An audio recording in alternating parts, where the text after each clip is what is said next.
Hola, ¿qué tal? Aquí estamos otra vez, vamos a hacer un ejercicio de continuidad. Tenemos esta función a trozos, tenemos tres trozos, lo que formada por tres pequeñas funciones, vamos a llamarlas, en este caso, esta de aquí la llamaremos f1, f2 y f3.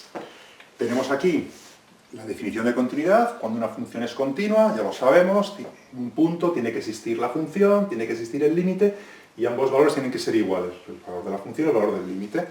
Y luego los tipos de discontinuidad que habría, ¿no? O bien evitable, o bien inevitable, cuando se cumplen o no se cumplen alguna de esas cosas. Bien, tenemos un ejercicio por ahí hecho con más detenimiento, explicando todas estas cosas, y vamos a hacerle para que nos sirva para practicar. Venga, pues vamos a ello. Como tenemos que f1, f2 y f3 son rectas, siempre hay que fijarse en eso, estas funciones van a ser siempre continuas. Una función es continua, recordad cuando se puede dibujar sin levantar el lápiz del papel, que decimos, ¿no? Entonces estas tres funciones van a ser continuas. Lo que tenemos que hacer es estudiar la continuidad en los puntos donde la función se rompe. ¿Qué puntos son esos? Pues sería, vamos a hacerlo con otro color, sería el punto 1 y el punto 3, ¿no? Lo veis, ¿no? La función se rompe en el punto 1 y en el punto 3. Entonces, esta función podría ser algo así. No vamos a hacer el dibujo, pero esto ayuda bastante. Si ponemos el punto 1 y el punto 3, decimos lo siguiente. Para x menor que 1, que sería esto, la función que tenemos aquí sería f1. Cuando x oscila entre 1 y 3, la función que tenemos aquí sería f2. Y cuando x es mayor o igual que 3, la función que tenemos sería f3. ¿Sí? Bueno, pues esto, que ayuda bastante para no equivocarnos y no confundirnos de punto, lo que tenemos que hacer es aplicar estas tres condiciones a cada una de las funciones. Venga, en los puntos 1 y 3. Vamos a dejarnos de rollos y empezamos. Hacemos el estudio en x igual a 1. Recordad que tenemos que hacerlo también en x igual a 3. Entonces, empezamos, decimos f de 1. El 1, ¿a qué función pertenece? Fijaos, ¿a la función 1 o a la función 2? Pertenece a la función 2 porque es x mayor o igual, con lo cual pertenece a la función 2. Entonces es muy fácil, f de 1 es 2. Bueno, pues el punto 1 se cumple, existe f de 1. Punto 2. Decimos, límite de f de x cuando x tiende a 1. Pues para eso tenemos que hacer los límites laterales. Decimos, límite de f de x cuando x tiende a 1 por la izquierda y límite de f de x cuando x tiende a 1 por la derecha. ¿Límite de f de x cuando x tiende a 1 por la izquierda? Pues cuando estamos 1 por la izquierda, a la izquierda de 1, ¿cuál es la función? f1, ¿no? Entonces tendríamos que hacer el límite cuando x tiende a 1 por la izquierda, de quién, de f1, que es x más 1. Sustituimos, decimos 1 más 1 y nos queda que es 2. Bien, ¿no? Límite cuando x tiende a 1 por la derecha, ¿de quién? De f de x. Cuando x tiende a 1 por la derecha, ¿qué función es la que tenemos? f2, sería 2. Lo vemos, ¿no? ¿Por qué? Porque sería x mayor o igual que 1. 1 por la derecha estaría aquí, sería f2. Con lo cual el resultado de esto sería 2. ¿Qué ocurre aquí? Los límites laterales, ambos existen, y coincide que son iguales, ¿no? Decimos que el límite de f de x cuando x tiende a 1 por la izquierda es igual al límite de f de x cuando x tiende a 1 por la derecha. Lo vemos, ¿no? 2 es igual a 2. Entonces, de aquí sacamos que sí que existe límite de f de x cuando x tiende a 1. Y el valor es 2. El valor de los límites laterales, porque son iguales. Entonces, ¿aquí qué vemos? Que la segunda condición también se cumple. Entonces, la tercera condición, ¿qué debe cumplir? Debe cumplir que f de a sea igual al límite de f de x cuando x tiende a, es decir, lo que he calculado en el punto 1 y en el punto 2, que sean iguales. Lo que he calculado, decimos que f de 1 es igual al límite de f de x cuando x tiende a 1. Que se cumple, ¿no? f de 1 vale 2 Y el límite de f de x cuando x tiende a 1 lo tenemos ahí, que también es 2.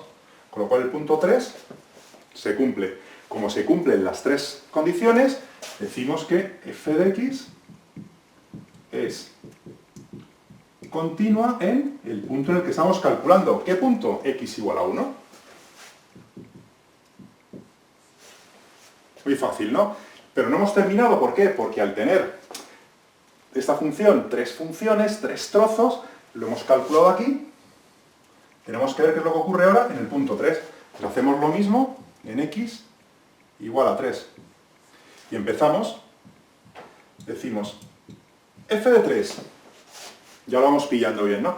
¿Dónde está 3? ¿3 a qué función pertenece? ¿A f2 o a f3? Porque fijaos que 3 está entre f2 y f3. ¿Qué función cogemos? Recordad que no hay que cogerlo la que nos apetezca, sino fijándonos aquí. Como x es menor que 3, el 3 no pertenece, digamos, a la función f2. Como x es mayor o igual que 3, este 3 sería el de f3, ¿no? Con lo cual sería 2 por 3 menos 5. 6 menos 5, que sería 1. Entonces, el punto 1 lo cumple. Vamos a ver el límite. Decimos el límite de f de x cuando x tiende a 3. Como siempre hacemos los límites laterales. Límite de f de x cuando x tiende a 3 por la izquierda y límite de f de x cuando x tiende a 3 por la derecha. Cuando x tiende a 3 por la izquierda, ¿qué valor tengo que coger? Pues 3 por la izquierda, fijaos, está f2, ¿no? Entonces el resultado va a ser 2. Cuando x tiende a 3 por la derecha, la función es f3, con lo cual sería el límite de f3, que sería 2x menos 5. Cuando x tiende a 3 por la derecha. Fijaos que esto que tengo aquí sería f3 y esto que sería aquí sería f2. Es que aquí directamente lo he hecho porque el límite cuando x tiende a 3 de f2, que es 2, pues es 2, por eso he puesto directamente el resultado, ¿no? Aquí continúo y me quedaría 2 por 3 menos 5. 2 por 3, 6, 6 menos 5, 1. ¿Qué ocurre aquí con los límites laterales? ¿Cómo son? ¿Iguales o distintos? Los límites laterales son distintos. Decimos que el límite de f de x cuando x tiende a 3 por la izquierda es distinto del límite de f de x cuando x tiende a 3 por la derecha, ¿no? Lo vemos que son distintos, ¿no?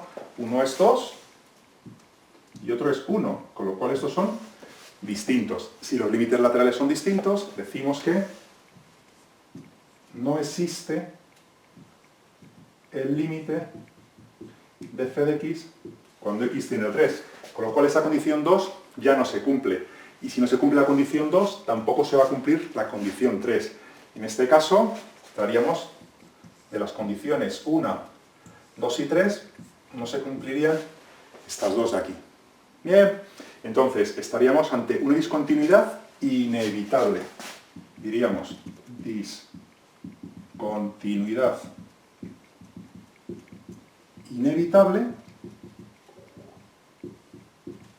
con un salto. ¿Qué salto? El salto es la distancia, la diferencia entre los dos límites, que los tengo por aquí. Uno es 1 y otro es 2, ¿no? Con lo cual el salto es igual a 1. Salto 1. Y como el salto no es infinito, decimos que es de salto finito. Como siempre, ¿no? El salto no es infinito. De 1 a 2, la diferencia es 1. ¿Cuándo sería infinito? Cuando uno de los dos límites laterales, su resultado fuese infinito.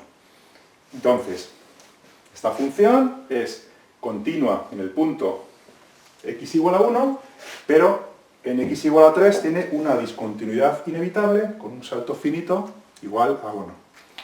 Este ejercicio ya está hecho, como siempre, ahora es vuestro turno, os toca practicar. Y recordad que la clave para aprender es comprender. Adiós.